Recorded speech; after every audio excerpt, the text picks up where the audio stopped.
hadirin tamu undangan yang dirahmati Allah Subhanahu wa Ta'ala, acara selanjutnya adalah Hikmah Maulid, dilanjutkan dengan doa yang akan disampaikan oleh Al-Ustadz Muhammad Hatta Ingratubun LC.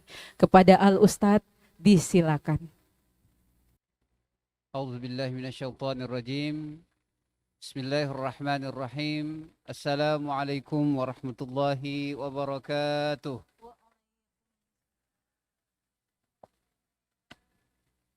Alhamdulillahi rabbil alamin. Wal 'aqibatu lil muttaqin wala udwana illa 'alal zalimin. Asyhadu an la ilaha illallah wahdahu la syarika lah wa asyhadu anna sayyidana wa nabiyyana wa 'azimana wa habiba qulubina Muhammadan abduhu wa rasuluh. Allahumma salli wa sallim wa barik alaihi wa ala alihi wa sahbihi wa man tabi'ahu bi ihsani ila yaumiddin. Summa amma ba'du. Yang saya hormati Gubernur Maluku Bapak Murad Ismail, yang dalam hal ini diwakili oleh Bapak Ismail Usemahu. Yang saya hormati Bapak Rektor YIN Dr. Zainal Abidin Rahwarin, dan dalam hal ini diwakili oleh Bapak Dr. Ismail Tuanani. Jadi Bapak Ibu, hari ini Maulid ini terasa begitu sangat kental dengan nubuah. Pertama karena 3 nama yang saya sebutkan tadi semuanya Ismail. Ya, Bapak Murad Ismail, Bapak Ismail Usemahu, dan Bapak Ismail Tuanani. Saya sendiri Muhammad Hatta. Ya, yang saya hormati para dekan, para dosen, dan mobil khusus pada hari ini adalah ibu-ibu Darwa Wanita Persatuan YIN yang hari ini mengundang saya untuk mengisi hikmah Maulid Nabi di acara ini. Saya ketika dihubungi awalnya merasa ada yang aneh. Semestinya di tempat saya berdiri ini mesti bapak-bapak dosen di sini yang saya mengerti betul tentang keilmuan mereka yang mesti memberikannya. Tetapi karena ini mimbabi wa tawasau bil haqqi wa tawasau bis sabr, saya mengiyakan, dan tentunya ini sebagaimana yang disebutkan oleh ulama kami, ulama-ulama kita, wallahi la nu'allimukum ma la ta'lamun walakinna nudzakiruhum bima ta'lamun. Sungguh kami ini tidak mengajarkan sesuatu yang tidak diketahui oleh bapak-bapak. Ini sudah diketahui seluruhnya. Walakin nudzakirukum, tetapi kami mengingatkan tentang apa yang sudah diketahui. Ya. Bapak Ibu yang dirahmati Allah, ini bentuk kecintaan kita kepada Rasulullah sallallahu alaihi wasallam. Kalau di Mesir, biasanya kalau 1 Rabiul Awal, masyarakat di sana biasanya membagi yang disebut kue yang disebut dengan halawa. Halawa itu kue manis. Mesir itu bentuknya saja berbeda tapi rasanya semuanya manis. Jadi kalau sudah dibagi di jalan-jalan, kami tahu bahwa itu adalah sudah masuk Rabiul Awal. Jadi kalau yang lupa pasti kalau dikasih kue itu pasti tahu. Ini sudah masuk Rabiul Awal. Dan nanti dari Rabiul Awal itu biasanya di Masjid Azhar sendiri, kembali lagi biasanya para masyaikh akan mengundang kami untuk membaca kitab, biasanya Syama'il Muhammadiyah. Kitab itu sebenarnya sudah dibaca berkali-kali. Tetapi sekedar untuk mengingatkan kita tentang sosok yang luar biasa ini, maka biasanya dibaca kembali tentang kitab Syama'il Muhammadiyah karangan Al-Imam At-Tirmidzi, supaya ingatan kita tentang Rasulullah ini semakin menguat. Nah, kalau di sini berbeda, bukan halawa. Kalau di sini pohon pisang akan membuat telur. Ya. Ini nih. Di beberapa tempat biasanya buah pisang itu buahnya ada uang. 5.000, ya. Saya pernah isi di Masohi, uangnya itu 100.000. Waktu itu masih Pak Bupati, saya bilang Pak Bupati, mohon yang uang yang 5.000, 1.000 dikasih biar, ya, diperbanyak. Tunggu sampai nanti dia warna merah baru bagi buat orang-orang semuanya. Ala kulli hal ini adalah bagian apa reaksi kita atau ungkapan rasa cinta kita kepada Rasulullah sallallahu alaihi wasallam yang dengannya kemudian kita membuat acara ini. Bapak Ibu yang dirahmati Allah, kita kalau membaca tentang sirah buku-buku baik yang klasik maupun yang muasir yang kontemporer, buku-buku sirah nabawiyah dan lebih khusus buku-buku sirah nabawiyah yang kontemporer, kita akan dapatkan di sana banyak pengarang yang kemudian mendahului penjelasan Rasulullah itu dengan situasi di mana Rasulullah lahir. Dan dari seluruh penjelasan kita tahu bahwa sebenarnya Rasulullah lahir itu disambut dengan krisis.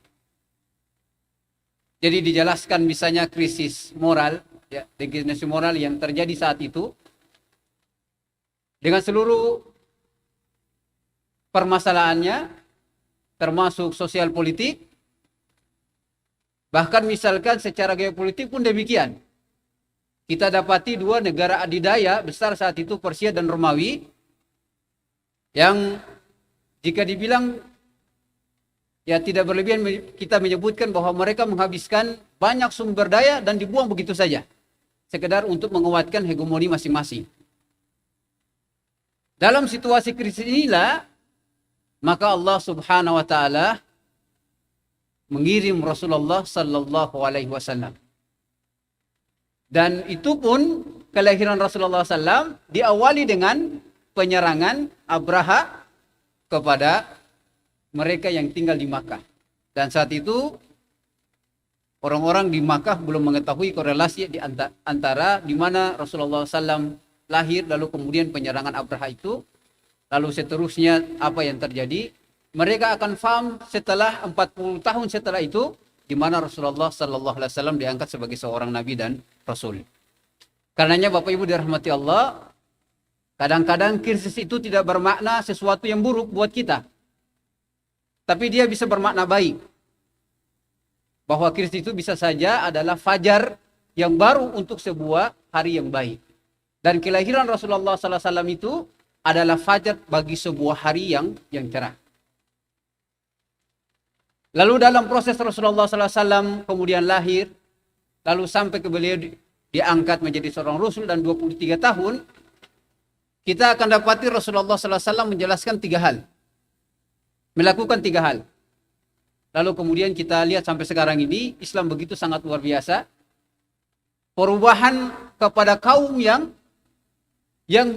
hampir-hampir bisa dibilang tidak mengenal peradaban.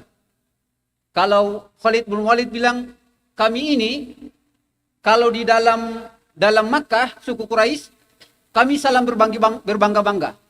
Saya suku fulan, saya suku fulan, suku fulan.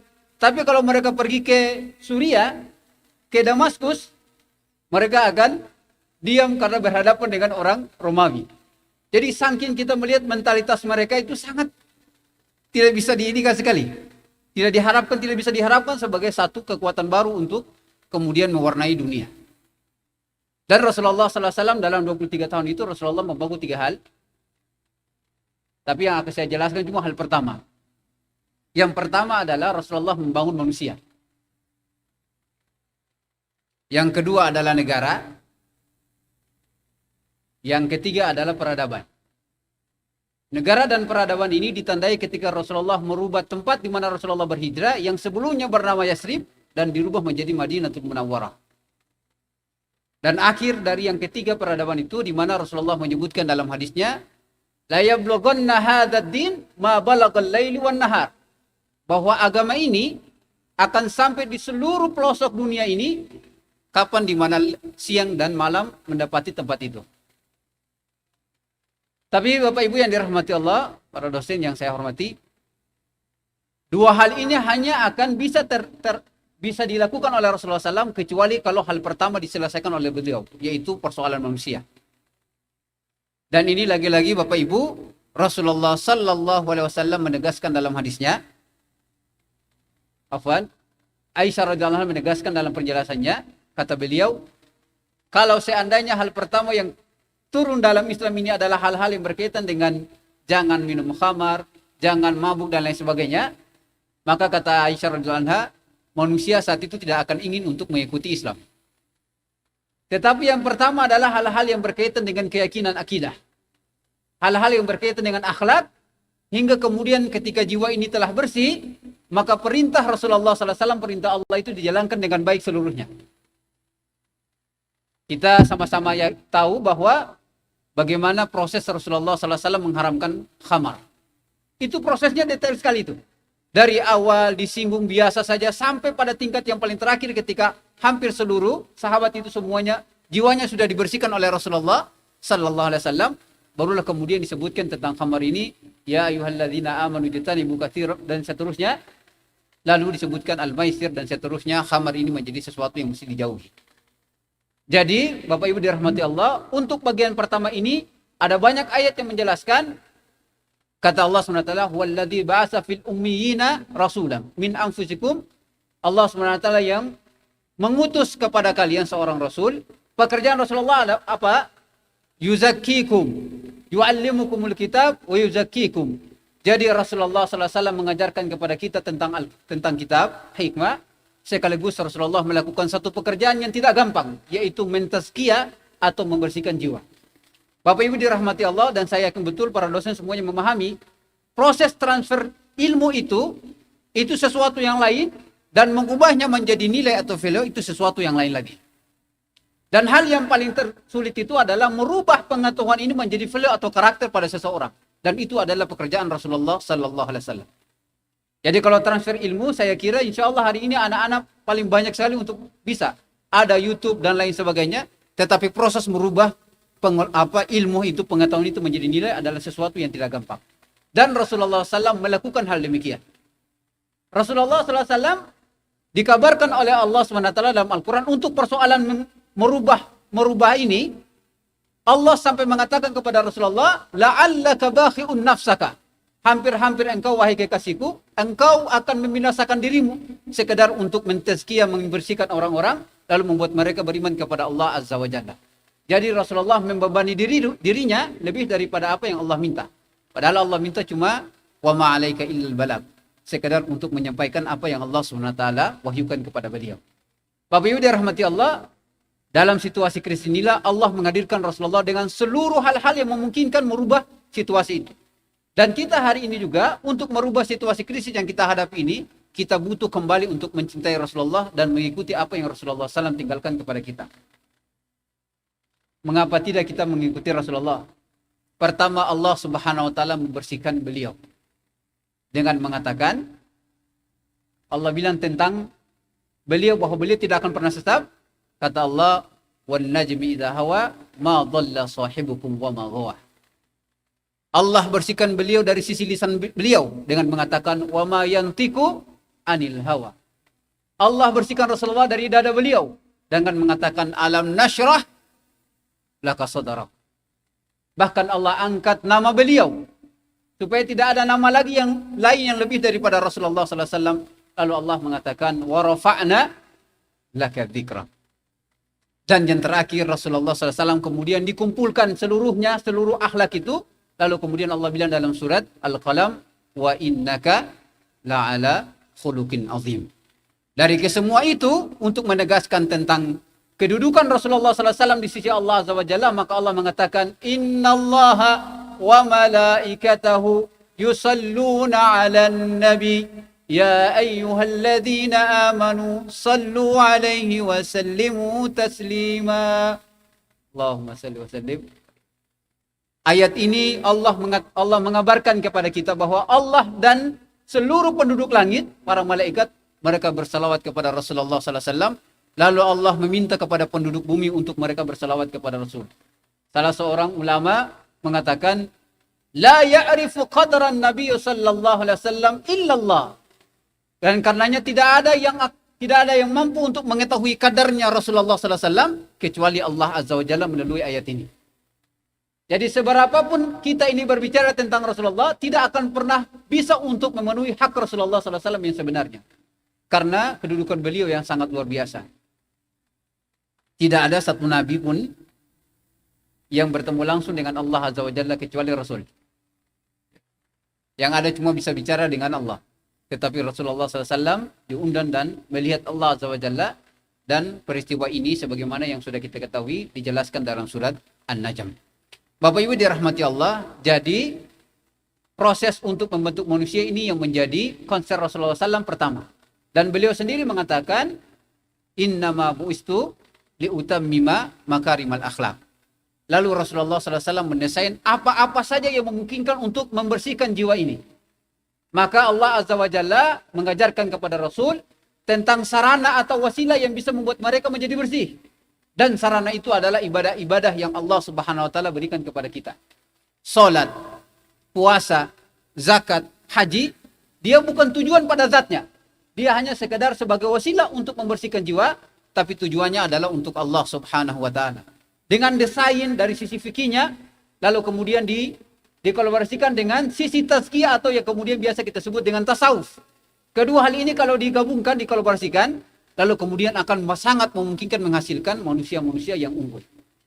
Nanti kalau kita melihat dalam buku-buku, misalnya buku-buku tasawuf atau yang biasanya disebut dengan buku-buku tazkiyah, kita akan dapatkan misalnya, katakanlah kita bicara tentang buku yang sangat fenomenal, misalnya Ihya Ulumuddin, karangan salah seorang ulama fenomenal yaitu Imam Abu Hamid Al-Ghazali. Beliau menjelaskan bagaimana cara untuk membuat manusia menjadi baik. Beliau bicara dari sisi fikihnya, tapi juga beliau bicara tentang sisi tasawufnya. Karena sisi tasawufnya banyak orang tidak mengerti, maka beliau sendiri menamakan bukunya dengan mengatakan Ihya Ulumuddin. Kembali lagi menghidupkan ilmu-ilmu yang sebenarnya dahulu Rasulullah SAW ajarkan kepada para sahabat, tapi seiring dengan waktu banyak orang melupakan tentang persoalan ini, maka beliau menamakan sebagai Ihya Ulumuddin. Beliau mendesain secara detail apa saja yang memungkinkan membuat orang itu menjadi baik. Beliau jelaskan tentang misalnya pada seperempat beliau bagi buku Ihya Ulumuddin menjadi 4 bagian. Bagian pertama hal-hal yang berkaitan tentang ibadah, dan beliau memulai ibadah ini dengan ilmu, bab tentang ilmu. Sampai terakhir kemudian nanti rubu seperempat yang kedua, beliau akan jelaskan tentang hal-hal yang bersifat biasa, kebiasaan, tradisi, tapi dia bisa menjadi wasilah untuk membuat orang jadi baik. Contoh misalnya beliau bicara tentang adab tidur yang diajarkan oleh Rasulullah SAW. Ini juga nanti beliau akan jelaskan dalam buku beliau yang kecil, namanya Bidayatul Hidayah. Beliau jelaskan secara detail bagaimana tidur ini membuat seseorang menjadi orang yang tambah beriman. Jadi nanti bisa kita tidurkan itu. Misalnya beliau bilang, jangan tidur, kalau dalam hadis menyebutkan, tidak tepat bagi seorang muslim tidur 2 hari berturut-turut, dia tidak menuliskan wasiatnya. Bapak-bapak, ibu-ibu pernah tulis wasiat sebelum tidur? Demi Allah, kalau tulis itu sensasinya luar biasa. Ya, sebelum tidur tulis wasiat. Dan rasakan sensasi tidur itu sangat luar biasa. Kita betul-betul siap untuk mati. Ya karena memang tidur itu Rasulullah mengatakan bahwa an-naumu akhul maut. Tidur itu adalah saudaranya maut, mati. Karena ini kalau kita ini kan biasanya mempersepsikan tidur itu sebagai salah satu aktivitas yang kemudian mengembalikan energi kita setelah seharian kita menghabiskan energi kita. Tapi Imam Al-Ghazali menginginkan tidur itu tidak sekadar untuk mengembalikan energi kita. Tetapi yang lebih daripada itu beliau menginginkan tidur ini mesti menambah keimanan seseorang. Maka beliau bilang, cobalah sebelum tidur tuliskan wasiat. Bapak-bapak, ibu-ibu siap tulis wasiat? Ya, dia tulis, ini kalau bapak-bapak tulis wasiat, kasih lihat ibu-ibu ini. Ini maksudnya apa? Ya, maksudnya apa tulis wasiat? Tapi demikianlah memang beliau menginginkan demikian.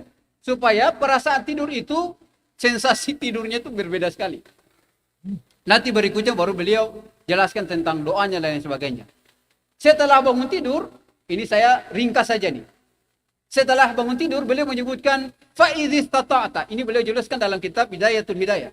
Kata beliau, kalau sebisa mungkin, tidak boleh engkau bangun, saat engkau bangun, tidak boleh ada yang terpikirkan oleh pikiranmu, atau terbetik di hatimu, dan terucap oleh lisanmu, kecuali yang pertama adalah Allah.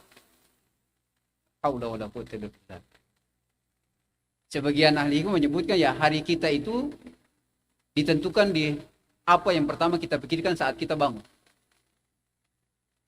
Dan beliau mengajarkan demikian. Jadi pekerjaan kita yang begitu banyak, ibu-ibu pekerjaan di rumah yang begitu banyak dan seterusnya, beliau menginginkan bangun tidur sebelum kita pikirkan apa. Sebelum terbetik di hati kita apapun dan terlintas di lisan kita apapun, yang pertama adalah kita mengingat Allah Subhanahu wa taala, dan itu pada doa yang sudah diajarkan dan seluruh kita menghafalnya. Alhamdulillahilladzi ahyana ba'dama amatana wa ilaihi nusyur. Ada pandangan yang lain para ulama tentang doa ini. Kata mereka, nikmat yang luar biasa setelah seorang bangun tidur itu adalah nikmatul haya, nikmat hidup. Kalau dia sadari ini, hari itu juga kalau dia tidak makan, dia akan merasa puas. Kalau dia gak makan, sehingga dapat rizki hari itu, kalau kecuali cuma rizki hidup saja, dia akan merasa puas. Karena Allah mengatakan demikian. Doanya yang diajarkan Rasulullah, Alhamdulillahilladzi ahyana ba'da ma amatana wa ilaihin nusyur. Bapak Ibu yang dirahmati Allah, sebegitulah Rasulullah SAW menjelaskan, lalu ulama kita berupaya untuk membuatnya dalam kitab-kitab yang hari ini kita baca, kita kaji. Demikian untuk mendesain manusia ini menjadi baik. Itu secara personal. Belum nanti lagi misalnya penjelasan Imam Al-Ghazali, nanti di seperempat yang ketiga, beliau jelaskan tentang sifat-sifat yang mesti dijauhi oleh kita. Yang beliau menyebutkan tentang rubu'ul muhlikat, seperempat yang akan mampu menghancurkan seseorang. Nanti beliau jelaskan tentang sifat-sifat yang buruk, ujub, ria, dan seterusnya. Baru terakhir beliau akan jelaskan tentang rubu'ul munjiat, seperempat dari hal-hal yang akan bisa membuat orang selamat. Baru jelaskan tentang ikhlas, beliau jelaskan tentang sabar. Dan demikianlah dalam ilmu tasawuf atau tazkiyah yang sering kita kenal dengan at-takhalli qabla at-tahalli. Melepaskan hal-hal yang buruk itu lebih didahulukan sebelum nanti kita akan mengisi dengan sifat-sifat yang baik. Nanti setelahnya yang paling tertinggi kemudian at-tajalli. Jadi at-takhalli, at-tahalli, lalu setelahnya adalah at-tajalli. Bapak Ibu yang dirahmati Allah, Rasulullah SAW menyiapkan semua ini buat kita untuk membentuk manusia yang insan yang paripurna. Kita dapatkan Rasulullah berinteraksi dengan istrinya sangat apik sekali. Istri beliau Aisyah radhiyallahu anha ketika ditanya bagaimana perkara Rasulullah kalau di dalam rumah, kata Aisyah, kullu amrihi ajab. Seluruh persoalan Rasulullah SAW berinteraksi dengan kami itu seluruh mengherankan. Satu saat Rasulullah lagi duduk dengan para sahabat di rumahnya Aisyah radhiyallahu anha. Ada satu sahabat yang datang bawa kue. Kue itu datang dari istri Rasulullah SAW yang lain. Namanya Ummu Salamah. Kue dibawa datang supaya nanti dikasih buat sahabat ini karena bertamu di rumah Rasulullah biar nanti sama-sama makan. Sahabat yang bawa kue dari Ummu Salamah ini polos lagi. Datang ke Aisyah, Aisyah tanya ini dari siapa?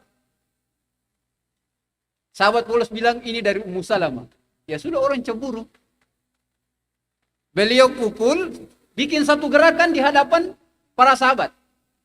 Beliau pukul tempat di mana ada isi kue itu, satu gerakan dan piring kue semua tampias talabura semua. Beta bertanya para bapak, kalau mau begini, bapak udah bikin apa? Ya, ketong kalau ya ibu-ibu itu kalau yang ada ketong bilang tamu do pulang dulu. Ya, do pulang dulu. Ini beta ada urusan dengan itu. Setelah tamu pulang, nasallallahu al-afiyah. Mudah-mudahan ibu sehingga kenapa-kenapa. Tapi Rasulullah SAW interaksi beliau dengan istrinya sangat luar. Beliau faham betul. Kalau beliau memakai sebagai seorang suami, tetap habis ini istri. Kalau dipakai sebagai seorang panglima, sebagai seorang nabi, itu lebih parah lagi. Tapi Rasulullah berdiri dengan satu gerakan dan persoalan selesai. Beliau berdiri, beliau kumpul kembali kue-kue yang ada, ambil piring yang pecah, beliau ambil lalu berdiri, beliau melihat para sahabat sambil senyum dan mengatakan, Gharrat ummukum, ibu kalian sedang cemburu. Dan persoalan selesai. Kata salah seorang profesor, Profesor Dr. Wahab Al-Tariri. Beliau jelaskan tentang sikap Rasulullah untuk Aisyah dalam situasi ini, kata beliau, kita mungkin akan membutuhkan 100 tahun untuk berekspresi yang tepat, bersikap yang baik dalam situasi ini. Jadi kalau kita ini manusia begini, Kita butuh 100 tahun untuk bersikap yang baik, yang tepat dalam situasi ini. Dan Rasulullah sallallahu alaihi wasallam sangat luar biasa berinteraksi dengan istri beliau. Kita dapatkan gitu banyak sekali dalam hadis-hadis. Di antaranya juga misalnya Rasulullah ini dengan tingkat kesibukan yang tinggi, Rasulullah ini adalah hamba yang paling, orang yang suami yang paling pengertian dengan istri dan paling mau dengar istri. Ya. Ibu-ibu, bapak masih dengar baik-baik. Kalau cerita atau curhat apa-apa, bapak masih dengar kasih. Rasulullah pun tingkat sibuk ini luar biasa. Tapi kalau ketemu dengan istri-istri beliau, istri curhat apa saja beliau dengar dengan baik. Di antara curhat yang diabadikan dalam hadis dan curhat paling panjang, yaitu curhatnya Aisyah kepada Rasulullah menceritakan tentang hadis Ummu Zara. Ada 11 wanita yang dijelaskan oleh Aisyah, itu panjang sekali hadisnya, diriwayatkan oleh Imam Bukhari. Itu panjang sekali hadisnya. Ini di atas tempat tidur dan Aisyah menceritakan kepada Rasulullah. Rasulullah dengan seluruh kesibukan Rasulullah dengar akan baik-baik. Dan Rasulullah sendiri. Kalau beta, ya saya, mungkin kalau kau su capek, di atas tempat tidur, itu ajak cerita yang, kalau kau bilang cerita mau ngomong apa, kau su capek, pas biar kau tidur. Ya, tapi Rasulullah, insannya sangat luar biasa dengan istrinya, maka beliau mendengar mereka baik-baik. Sampai nanti kemudian interaksi beliau dengan tetangga, sampai beliau kemudian sampai interaksi dengan orang-orang yang membenci Rasulullah sallallahu alaihi wasallam.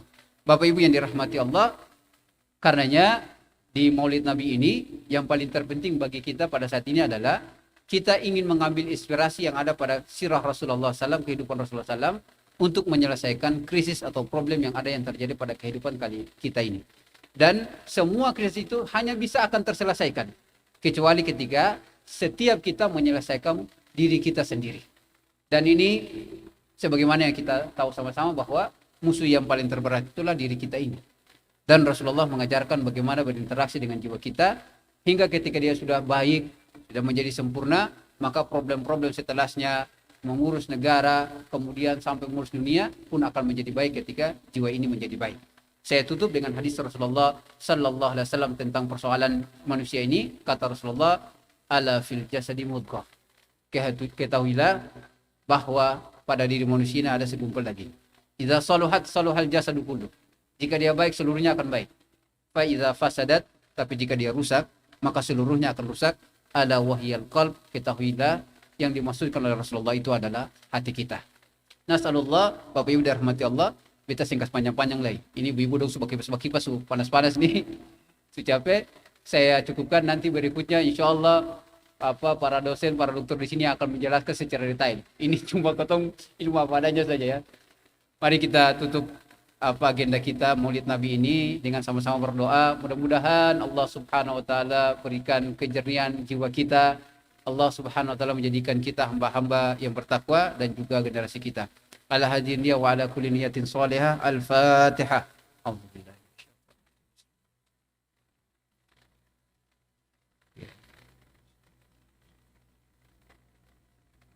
أعوذ بالله من الشيطان الرجيم بسم الله الرحمن الرحيم الحمد لله رب العالمين حمدا يوافي نعمه ويكافي مزيدا يا ربنا لك الحمد كما ينبغي لجلال وجهك وعظيم سلطانك اللهم صل على سيدنا محمد وعلى آل سيدنا محمد اللهم صل على سيدنا محمد طب القلوب ودوائها وعافية الأبدان وشفائها ونور الأبصار وضيائها وقوت الأرواح وغذائها وعلى آله وصحبه وسلم اللهم إنا نشهدك بأنك أنت الله لا إله إلا أنت الفرد الصمد الذي لم يلد ولم يولد ولم يكن له كفوا أحد أن تنصرنا في هذه الساعة فتنزل علينا رحمة من عندك وحنانا من لدنك تغنينا عن رحمة وحنان من سواك اللهم ارزقنا حبك وحب نبيك اللهم ارزقنا حبك وحب نبيك اللهم ارزقنا حبك وحب نبيك وحب عمل ما يقربنا إليك وإلى حبيبك الكريم اللهم آت نفوسنا تقواها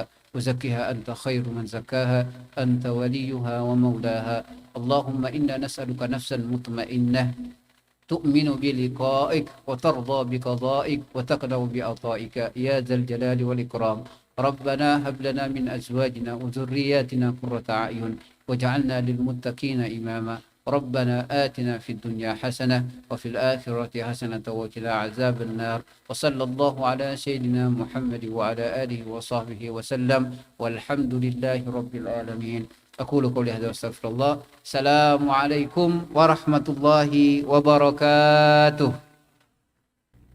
Bapak Ibu hadirin yang berbahagia, demikian tadi hikmah dan dilanjutkan dengan doa.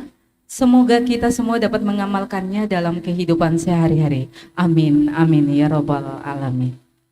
Bapak Ibu hadirin jamaah yang kami hormati, dengan demikian acara peringatan Maulid Nabi Muhammad SAW pada hari ini telah selesai.